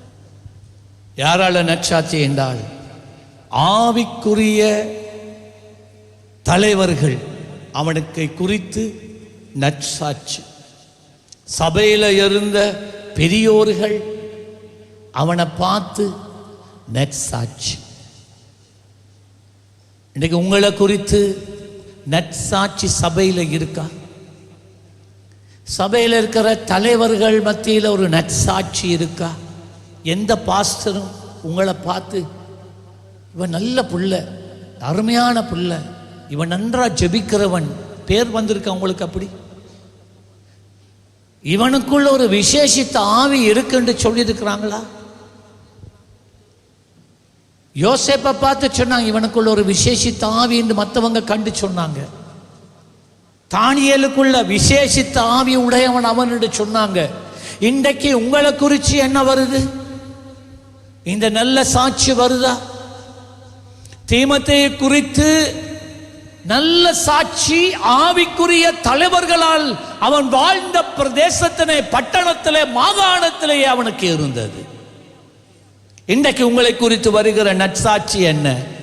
அவன் நிறைய லிப்ஸ்டிக் அள்ளி பூசுறவன், அதான் விதவிதமா சப்பாத்து வேண்டி உடுக்கிறவ. ஓ அவையா, அவ ஒரு ஆட்டக்காரி, ஓ இவரா, அவருக்கு இப்படி ஒரு மோட்டார் சைக்கிள் இருக்கு, அதை கொண்டு அவர் சுத்தி திரிவார். அதுக்கு பெட்ரோல் அடிக்கிறது அம்மா. இவர் வீட்டை நின்று சாப்பிட்டு படுத்து உறங்கி சுத்துற வேலை மட்டும்தான் இவர். இதுதான் சாட்சி. எங்க பார்க்குறாங்க? டிக்டாக்ல, ஷார்ட்ஸ்ல பார்க்குறாங்க, இன்ஸ்டாகிராம்ல பார்க்குறாங்க. இதுதான சாட்சி? தீமோத்தேயுக்கு அப்படி ஒரு சாட்சி இருக்கல்ல. தீமோத்தேயை பார்த்த ஆவிக்குரிய தலைவர்கள் சொன்னார்கள், இவனுக்குள்ள ஒரு விசேஷித்த ஆவி இருக்கு. நான் சிறு பிராயத்திலிருந்து இவனை கவனித்து வருகிறோம்.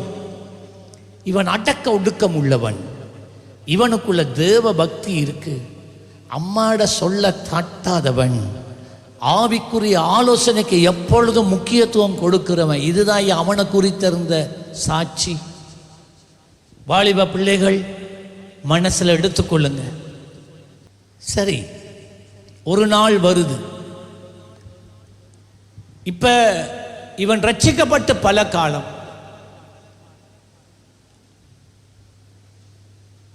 இவன் இப்ப ஒரு வாலிபன் ஆயிட்டான். இப்ப வேதம் சொல்லுகிறது இவனுக்கு 16ல இருந்து 20 வயது எல்லை. எத்தனை வயசு? 16ல இருந்து 20 வயசு எல்லை. நல்ல கவனிங்க. அந்த வயசுலேயே அவனுக்கு ஒரு பேர் பெற்றான். இவன் சீஷன், கிறிஸ்துவினுடைய சீஷன். தன் வாலிப பிராயத்தில் அந்த நெருக்கத்தின் மத்தியில் அவனுடைய தகப்பனார் ஒரு விக்கிரக ஆராதனைக்காரனாய், தேவனை அறியாதவராய், ஏற்றுக்கொள்ளாதவராய் இருந்த போதிலும் இவன் ஒரு பெயர் பெற்றான், சீஷன். சீஷன் என்றால் யாரு? சுவிசேஷத்தை பிரசங்கிக்கிறவன், சத்தியத்தை அறிவிக்கின்றவன், ஆத்துமாக்களை தேவ ராஜ்யத்துக்குள்ளே கொண்டு வருகிறவன். இன்றைக்கு உங்களுக்கு கொடுக்கப்பட்டிருக்கிற டைட்டில் என்ன? நீ யார்? ஒரு காலத்தில் ஊழியம் செஞ்ச நீங்களே இன்றைக்கு தொழிலுக்கு பின்னால அடிமையாயிட்டீங்க. ஒன்றும் இல்லை, இப்ப உங்களால எந்த பிரயோஜனம் இல்லை. தீமோத்தேயு தன்னுடைய அவனுக்கு 16 வயசுல இருந்து 20 வயது எல்லைக்குள்ள ஒரு நாள் அப்போஸ்தலனாகிய பவுல் பல வருடங்களுக்கு பின்பதாய் தெருபைக்கு வருகிறான். தெருபைக்கு வந்து யாரை போய் சந்திக்கிறான்? தீமோத்தேயு அவங்களுடைய அம்மா பாட்டி மற்ற விசுவாசிகளை சந்திக்கும் போது நல்ல கேட்கணும். தேவனுடைய ஆவியினால் உந்தப்பட்டவனாக பவுல் தீமோத்தேயை பார்த்து சொன்னான், தம்பி, இதுவரைக்கும் நீங்க மறக்க வேணாம், பவுலுக்கு உறுதுணையா இருந்து ஊழியங்கள்ல கூட துணையா இருந்தது பர்னபா. அப்படி இருக்கத்தக்கதா பவுல் தீமோத்தேயுனிடத்துல வந்து சொல்லுகிறார், தீமோத்தேயு, நீ வாவேன் என்னோட கொஞ்சம் ஊழியத்துக்கு. யோசிச்சு பாரு, இன்றைக்கு தேவனுடைய வார்த்தை உன்னிடத்துக்கு வருகிறது. ஐ நீட் யூ, எனக்கு நீ வேணும், ஊழியம் செய்ய நீ வேணும். நீங்க என்னதான் எதுக்குள்ளதான் நீங்க மறைஞ்சிருந்தாலும் பரவாயில்ல, இந்த சத்தம் நீ சாகும் வரைக்கும் உனக்குள்ள துணிச்சு கொண்டே இருக்கும். வாரணாண்டவரே வாரணாண்டவரே என்று சொல்லி பல வருஷங்கள் ஆயிற்று. கொஞ்ச காலம் நீ உன்னை கொடுத்தாய், நீ இப்பொழுது மறந்தே போயிட்டாய். தீமோத்தேயு தன் சிறு பிராயத்தில் இருந்து விசுவாசத்தை காத்தான், சத்தியத்துக்காக நின்றான். இப்போ 16லேருந்து 20 வயசு எல்லைக்குள்ள ஒரு நாள் பவுலிட சந்தித்து வந்து சொன்னான், மகன், எனக்கு ஊழியத்துக்கு ஒரு ஆள் வேண்டும், பார்ப்போம். தெரியுமா, அவ எதுவுமே மறுப்பு தெரிவிக்கல. தெரியுமா உங்களுக்கு அது? அவன் பவுலுக்கு சொன்னான், அம்மா நான் போகே அம்மா. அம்மா சொன்னா நீ போ. அவங்களோட அம்மா சொன்னா நீ போ, நீ பாக்கியவான் மகனே, இந்த மனுஷனோட ஊழியம் செய்யறான்னு சொன்னா பாக்கியவானா இருக்கும், போ. போயிட்டான். உங்களுக்கு தெரியுமா அவருடைய ஊழியங்கள் எங்க போனதுண்டு? பவுலோட ஊழியம் செய்ற நேரம் பவுலுக்கு எரிஞ்ச கல்லு அவன் மேல வந்து விழுந்துச்சு. பவுலுக்கு அடிச்ச அடிகள் அவன் மேலே வந்து பட்டது. இன்னும் சொல்ல போனா பவுலை பல தடவை பிடித்து சிறையிலே அடைக்கும் போது தீமத்தை ஓடி ஒழிக்கல ஐயா பாஸ்டரை விட்டுட்டு போக இயலாது என்று அவனும் பவுலோட சிறைச்சாலைக்குள்ள போய் இருந்தான். ஐயா சிறைச்சாலையில இருந்து பவுலுக்கு உதவி செய்தான். தெரியுமா? கஷ்டமான காலங்கள். அவன் ஊழியக்காரனை விடல, ஊழியத்தை விடல, அழைப்பை விடல, என்ன எதிர்ப்பு வந்தாலும் விடல, யார் என்ன கதைச்சாலும் அதை விடல. தேவன் உன்னை ஒரு தீமோத்தேயுவாக பார்க்கிறார். நீதான் அந்த மனுஷன். தம்மை உத்தம இருதயத்தோடு பின்பற்றுகிற உள்ளத்தை உடையவனை கர்த்தர் உடைய கண்கள் பூமி எங்கும் உலாவிக் கொண்டிருக்காம். எதற்கு? தம்முடைய வல்லமையை விளங்க பண்ணும்படிக்கு. இப்ப இன்னொரு காரியம் நடக்குது.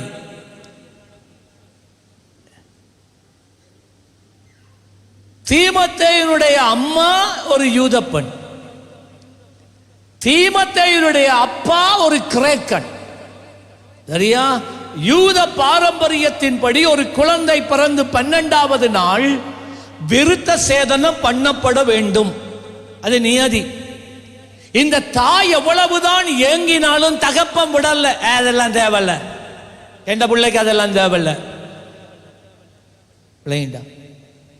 ஆகவே தீமோத்தேயுக்கு விருத்த சேதனம் பண்ணவில்லை. இப்ப எத்தனை வயசு இவனுக்கு? 20 வயசு. 16ல இருந்து 20 வயசு. பவுல் ஒரு காரியம் சொன்னான், தம்பி நீ என்னோட ஊழியத்துக்கு வாரது உண்டு, ஆனா உனக்கு தெரியுமா நான் யூதர்கள் மத்தியில எல்லாம் ஊழியம் செய்வேன். ஆகவே உண்ட பிரசங்கத்தை அவங்க கேட்கிறதா இருந்தா, உண்ட ஊழியத்தை அவங்க அங்கீகரிக்கிறதா இருந்தா நீ விருத்த சேதனம் பண்ண வேண்டும். எனக்கு நல்லா கேளுங்க. பிறந்து 12 நாள்ல பண்ற விருத்த சேதனத்துக்கும் 16ல இருந்து 20 வயது டீனேஜ் வயதுல வாலிப பிராயத்துல விருத்த சேதனம் பண்ணுவதற்கும் நிறைய வித்தியாசம் இருக்கு. நோவுகளும் வழிகளும் நிந்தைகளும் அவமானமும் அதிகம். உன் நிர்வாணத்தை நீ காட்டணும், எல்லாருக்கும் தெரிய வரும் அது. ஆனால் தீமோத்தேயு தன் மாம்சத்தை தேவனுடைய பணியை செய்வதற்கு, தேவனுடைய அழைப்பை அவனுடைய வாழ்க்கையிலே நிறைவேற்றுவதற்கு, தன் மாம்சம் வெட்டுப்படுவதற்கும் அவன் தடை விதிக்கல. அப்படித்தான் என்றால் அது அப்படியே ஆகட்டும். இன்றைக்கு எத்தனை பேர் ஆண்டவருக்காக பணி செய்வதற்கு எதையும் இழக்க நீங்க ஆயத்தமா இருக்கிறீங்க. யூத் கேம்ப் வந்தோடனே எல்லாருமே அர்ப்பணிக்கிறீங்களே, ஏன்னா அந்த தேவ பிரசன்னத்தில் அர்ப்பணிக்கிறீங்க. இன்றைக்கு எங்க பாரு, இன்றைக்கு எங்க போயிட்டு எழுப்புதல் கூட்டம்ண்டா எத்தனை பேர் அர்ப்பணிக்கிறீங்களே, இன்றைக்கு எங்க அது? செய்தி நல்லா இருந்துட்டு போறதுல பிரயோஜனம் இல்லை. செய்தி நல்லா இருந்த போல உண்ட வாழ்க்கை மாறுறதில்லை. வாழ்க்கை எங்க மாறுதென்றால் தேவன் உன்னை அழைக்கும் போது நீ விட வேண்டியவைகளை விட்டு கொடுக்கும் போதுதான் மாறுகிறது. தீர்மானம் எடுக்கணும் விட்டு கொடுக்கிறதுக்கு. மாம்சம் வெட்டப்படுவதற்கு நீ தீர்மானம் எடுக்கணும், உன்னை அர்ப்பணிக்கணும். ஐயா அருமையான மகளை கேள், இன்றைக்கு நீ தேவனுடைய அழைப்பை பெற்றும் இன்றும் தேவனால் பயன்படுத்தப்பட முடியாதபடிக்கு இருப்பதற்கு காரணம் உன் மாம்சம் இன்னும் வெட்டப்படுவதற்கு, உன் மாம்சத்தில் கத்திப்படுவதற்கு இன்னும் உன்னை நீ விட்டு கொடுக்கல.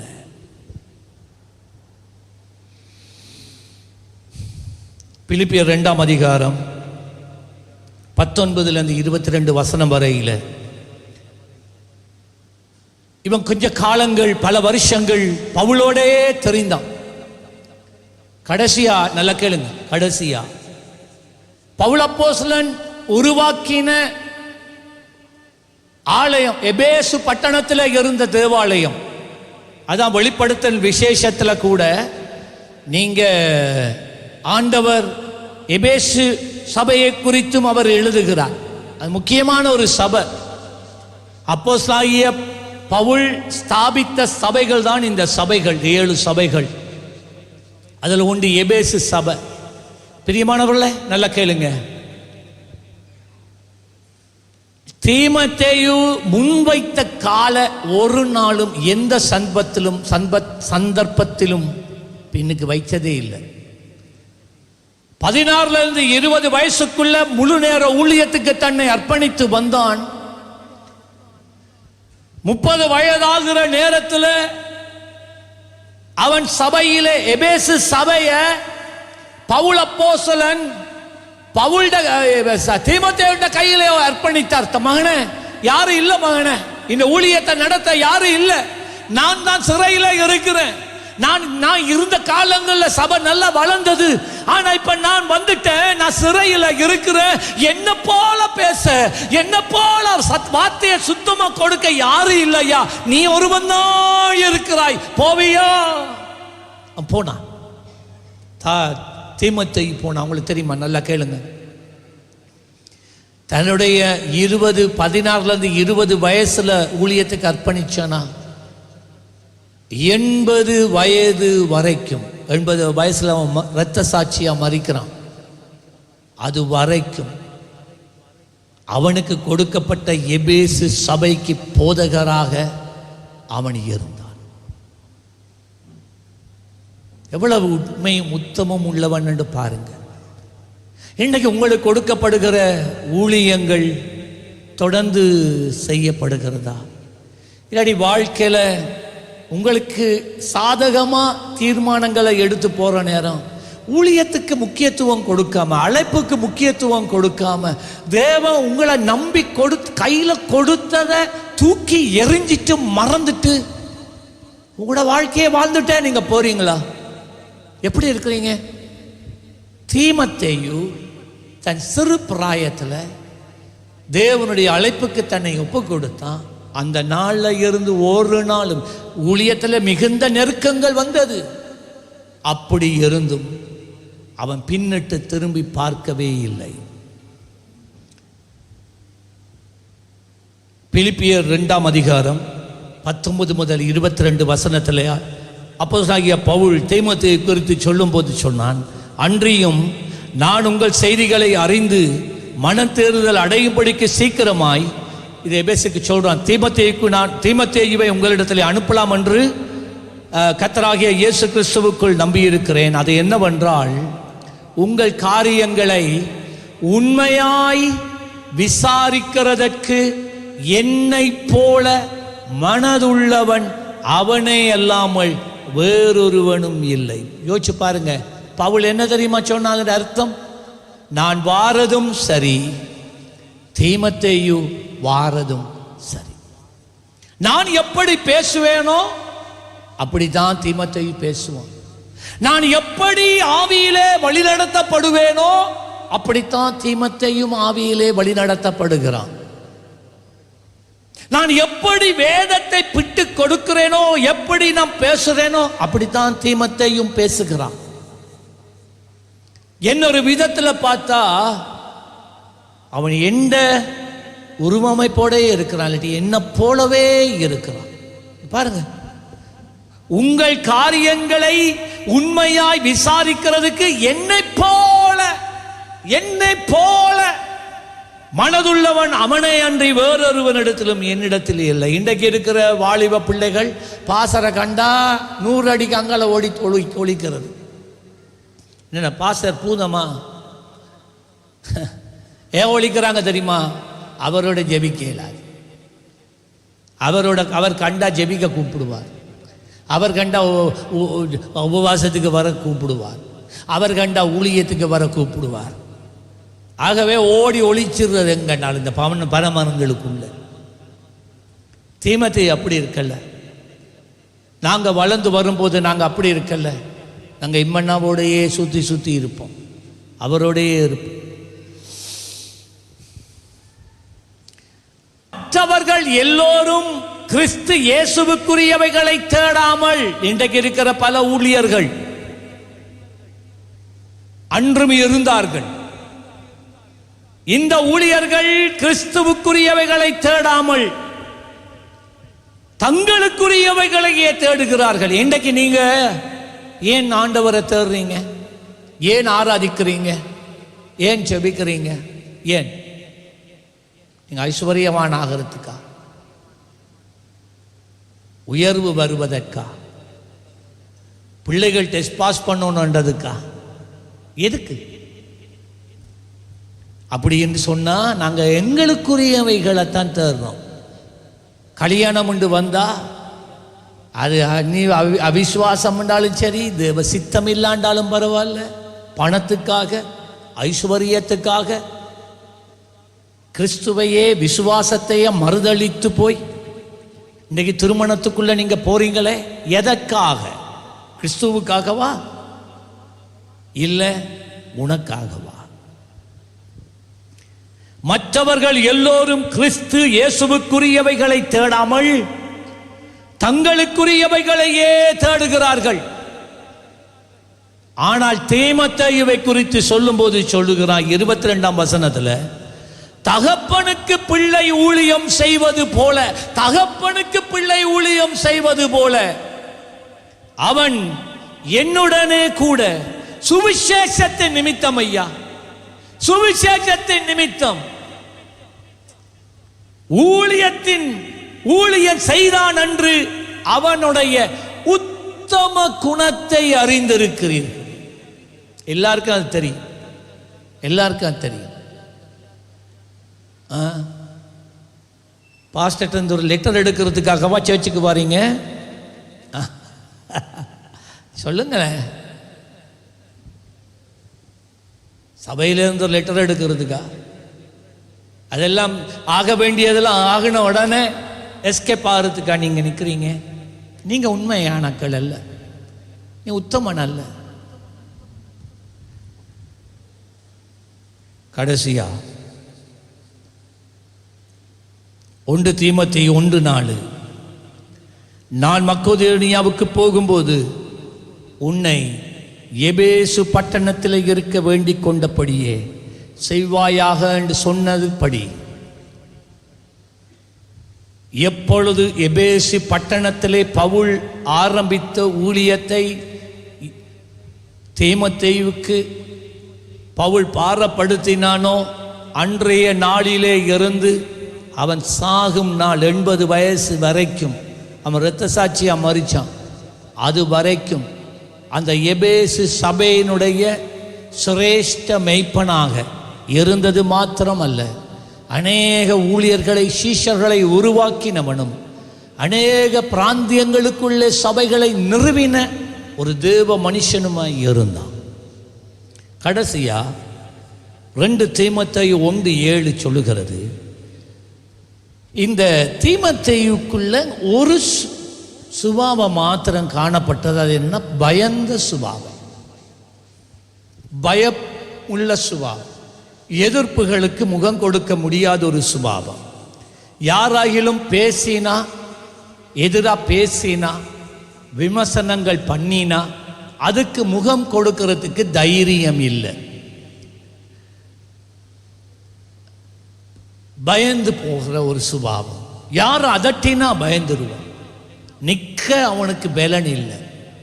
சபைக்குள்ள இருந்தவங்க கூட இவன் சத்தியத்தை பேசுற நேரம் அவங்களுடைய வாழ்க்கைக்கு இதமா பேசாதபடியினால அவங்களுடைய பாவங்களை ஆமோதிச்சு ஏற்றுக்கொண்டு அதற்கு ஏற்ற மாதிரி பிரசங்கம் பண்ணாம இவன் பவுலை போல சத்தியத்தை சத்தியமாய் பிரசங்கம் பண்ணினது நேரத்தில் சபையில இருந்த பல மூத்த ஊழியர்கள், சபையில இருந்த பல மூத்த விசுவாசிகள், மூப்பர்கள் தீமோத்தேயுக்கு எதிராக வந்து நின்று போர் செய்தாங்க. சபைக்குள்ள ஏய், நீ அப்படியெல்லாம் பேசக்கூடாது, இப்படியெல்லாம் பேசக்கூடாது. பேசுறா பேசு, எங்களை இழுத்து பேசக்கூடாது. இதை பற்றி நீ பேசக்கூடாது, அதை பற்றி நீ பேசக்கூடாது. தெரியுமா, தீமோத்தேயு பயந்துட்டான். தீமோத்தேயு பயந்து அவங்களோட கதையை கேட்டு சத்தியத்தை ஆவியானவர் உணர்த்தியும் பேசாம போயிட்டான். இது பவுலிட காதுக்கு எட்டுது. So he is addressing this problem. தீமோத்தேயு மகனே, உனக்குள்ள எல்லாமே நல்லா தான் இருக்கு, ஆனா this problem, இந்த ஒரு ப்ராப்ளம் இருக்கு. ஏன் பயப்படுறா? ஏன் பயப்படுறா? நீ சத்தியத்துக்காக நிக்க ஏன் ஐயா பயப்படுறா? நீ சத்தியத்தை பேசுறதுனால உன்னை விமர்சித்தா விமர்சிச்சுட்டு போகட்டுமே. நீ தேவன் உன்னை அழைத்த அழைப்பை வாழ்க்கையில நிறைவேற்ற நேரம் இந்த உலகமே உன்னை அவமானப்படுத்தினா படுத்திட்டு போகட்டுமே. இனி என்னப்ப நீ என்ன குறைஞ்சா போக போறா? தீமோத்தேயு இல்ல ஐயா பாஸ்டர், எனக்கு கஷ்டமா இருக்கு, எனக்கு வெக்கமா இருக்கு, எனக்கு எப்படி மேல ஆக்களுக்கு முகம் கொடுக்கறன்னு தெரியாம இருக்கு. அவங்க அப்படி எழுதுறாங்க, இவங்க இப்படி சொல்றாங்க, இவங்க இப்படி விமர்சிக்கிறாங்க. ஐயோ என்ன என்ன எனக்கு வெக்கமா இருக்கு. பவுல் சொன்னான், நல்ல சொல்றத நல்லா கேளுங்க. 2 தீமோத்தேயு 1:7. தேவன், கேளு தீமோத்தேயு மகனே, தேவன் நமக்கு பயமுள்ள ஆவியை கொடுக்கல. ஆமென் சொல்லுங்க. எல்லாரும் சொல்லுங்க. என்னது? சபையில் இருக்கிற எல்லாரும் சொல்லல, எல்லாம் சொல்லுங்க. தேவன் நமக்கு பயமுள்ள ஆவியை கொடாமல், அப்ப என்ன கொடுத்திருக்கிறார்? பலமும். நல்ல கேளுங்க, பலம். பலம் நமக்கு கொடுத்திருக்கிற பரிசுத்த ஆவியானவர் பலப்படுத்துகிறார். பரிசுத்த ஆவியானவர் உங்களிடத்திலே வரும்போது நீங்கள் பலன் அடைந்து, சாட்சி சொல்றதுக்கு பலன், சாட்சியா இருக்கிறதுக்கு பலன், ஊழியம் செய்யறதுக்கு பலன், பலமும். அடுத்தது என்ன? அன்பு. இவர்களுடைய தீமையினாலே நாங்க அவங்க செய்யற தீமைக்கு நாங்க தீமை செய்து மேற்கொள்ளுகிறவர்கள் அல்ல. தீமையை எதினால மேற்கொள்ளுகிறவர்கள்? நன்மையினால. எல்லாம் சொல்லுங்க. என்னதுனால? பல்லுக்கு பல்லு, கைக்கு கை கிடையாது. நாங்கள் அன்பினால் எல்லாத்தையும் ஜெயிப்போம். ஆமென் சொல்லுங்களேன். அல்லேலூயா. இன்றைக்கு நமக்கு வருதுமா, எழும்புறவனை, எங்களை அவமானப்படுத்துறவனை நாளைக்கு இங்க முன்னுக்கு வந்து நிற்பான். அப்பொழுது தேவனுடைய அன்பு எங்களை நெருக்கி ஏவும். நாங்கள் சில நேரம் யோசிக்கலாம், நீங்களும் யோசிக்கலாம், இவனுக்கு ஜெபிக்க வேணாம், இப்படியே சாகட்டும், நாசமா போகட்டும் இவன். இல்லையா, அப்படி இல்லை. நாங்கள் வாழ்றது இயேசுவுக்காக, இயேசுவை பிரதிபலிக்க. அவனுக்கு தான் இயேசு வேண்டும். ஆமென் சொல்லுங்களேன். நாங்கள் என்ன செய்யலாம்? நீ இல்லை அப்படியே நாசமா போண்டு விடுறதா? இல்லையா. அதான் பவுல் தீமோத்தேயு சொல்றான், பேசுறவன் பேசட்டும், எழுதுறவன் 1000 எழுதட்டும், அதெல்லாம் பண்ணி நீ முடங்கிறது இல்லை. நீ இதுக்கெல்லாம் பயந்து ஓடக்கூடாது. தேவன் நமக்கு பயமுள்ள ஆவியை கொடாமல் பலமும் அன்பும் தெளிந்த புத்தியும் உள்ள ஆவியையே கொடுத்திருக்கிறார். அல்லேலூயா. ஒரு நாள் தீமோத்தேயு சீனியர் பாஸ்டர் எபேசு சபையிலே இருக்கிறான். அந்த பிரதேச எபேசுவிலே, மன்னிக்கவும், எபேசுவிலே இருந்ததான ஒரு விக்கிரக ஆலயம். அங்கே இருக்கிற ஜனங்கள் தங்கள் தெய்வங்களை எடுத்துக்கொண்டு, இது உண்மை சம்பவம், அந்த எபேசு பட்டணத்தை சுற்றி அவர்கள் வரும்போது இவன் ஆவியில மிகுந்த வைராக்கியம் கொண்டு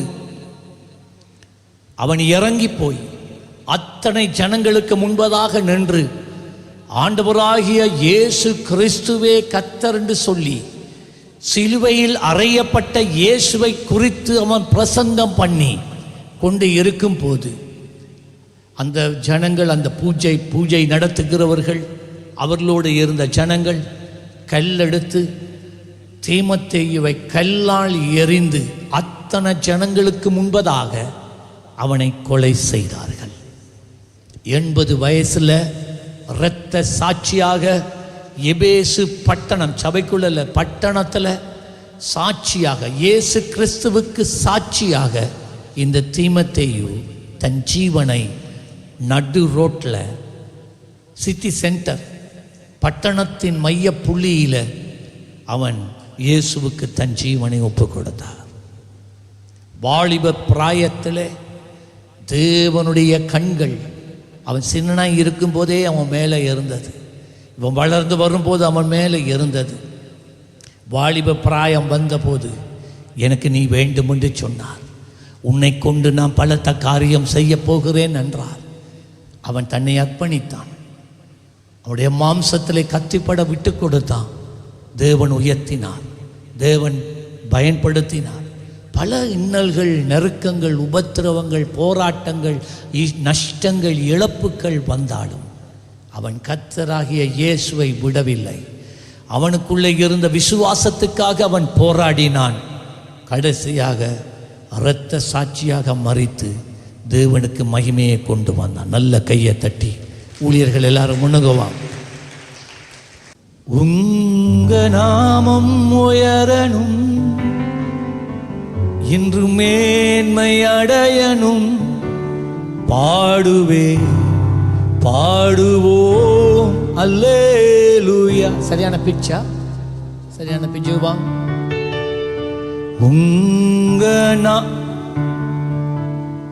உங்க நாமம் உயரணும், மேன்மை அடையணும், பாடுவே பாடுவோம் அல்லேலூயா.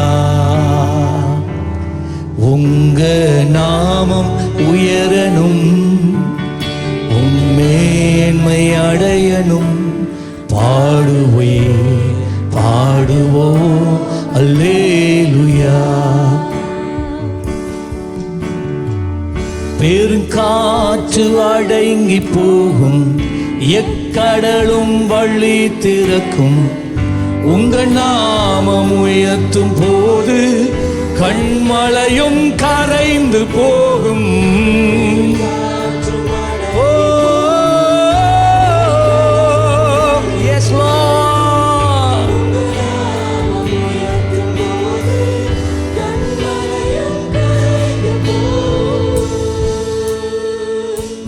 இயேசுவே உங்க நாமமே உயரணும், அல்லேலூயா. இயேசுவே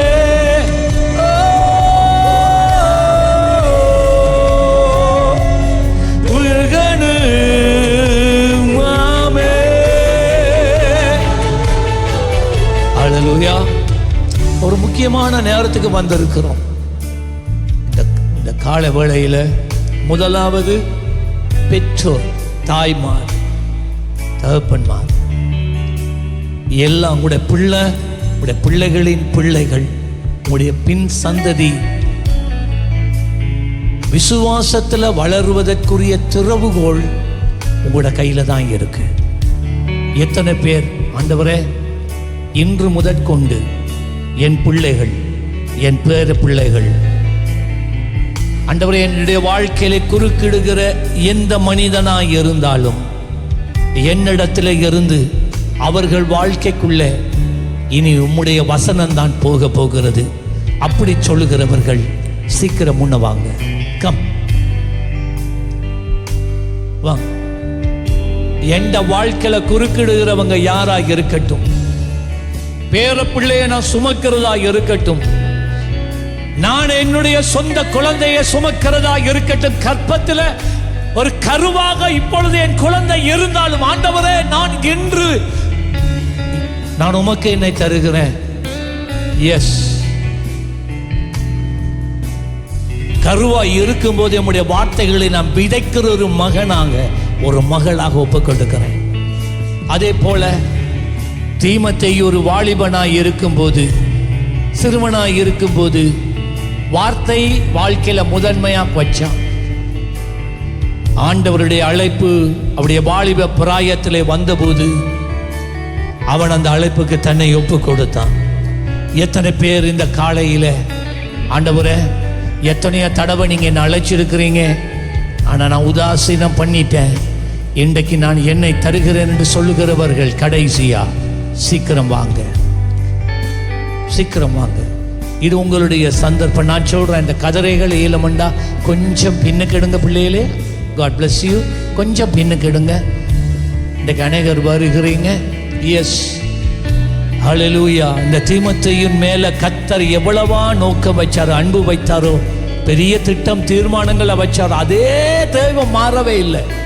அதே போலதான், அதை பார்க்கிலும் அதிகமா அவர் உன்னை பயன்படுத்துவார். நீ சாதாரணமானவன் அல்ல. இழந்து போன வார்த்தையை நீங்க திரும்ப இந்த நாள்ல பெற்றுக்கொள்ளுவீங்க. ஹல்லேலூயா. கடைசியா ஒரு சிலர் சபை துன்பப்படும் போது, சபை ஊழியங்கள் அவமானப்படுத்தப்படும் போது, நிந்திக்கப்படும் போது, அதெல்லாம் வரத்தான் போகுது, அதெல்லாம் சிம்பிள். இதை கண்டு நீங்க ஓடி ஒளியலால் அந்த அவமானத்தை ஏன் நான் சுமக்கணும் என்று நீங்க ஒளிய இயலாது. நீங்க இயேசுவுக்காக வாழ்றதா இருந்தா இதெல்லாம் நீங்க சுமந்துதான் ஆக வேண்டும். இரத்த சாட்சியா மறிக்க கேட்கல, இயேசுவுக்காக சாட்சியாக நிற்க கர்த்தர் கேட்கிறார். அப்படி முடியாதவர்கள் இன்றைக்கு சொல்லுங்க, ஆண்டவரே எனக்கு உதவி செய்யுங்க. சபை அவமானப்பட்டாலும் துன்பப்பட்டாலும்,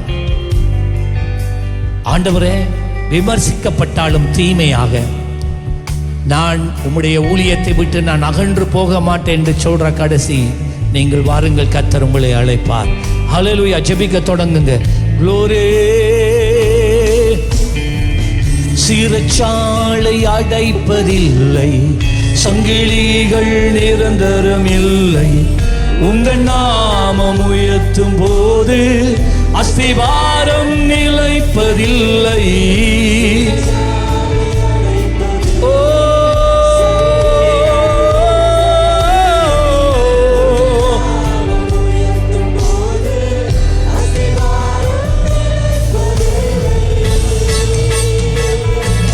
இயேசுவே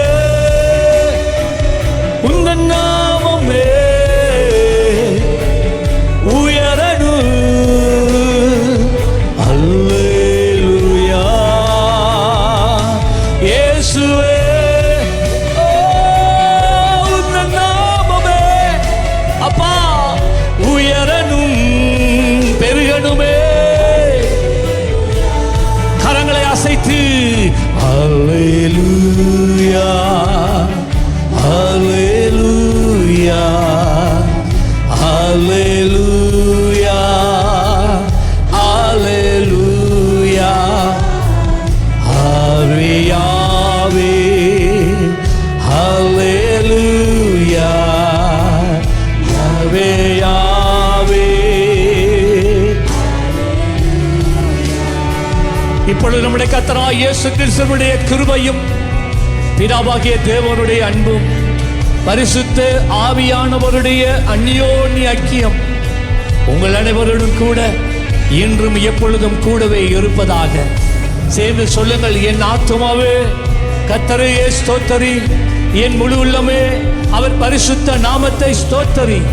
என் ஆத்துமாவே கர்த்தரையே ஸ்தோத்தரி, அவர் செய்த சகல உபகாரங்களையும் மறவாதே. ஆமென். வந்ததுக்காக நன்றி. ஆண்டவராகிய இயேசுதாமே உங்கள் ஒவ்வொருவரையும் ஆசீர்வதித்து வல்லமையான பாத்திரங்களாய் இந்த பட்டணத்திலும் இந்த தேசத்திலும் உலகம் எங்கிலும் அவர் உங்களை எடுத்து பயன்படுத்துவாராக. God bless you. God bless you. Amen.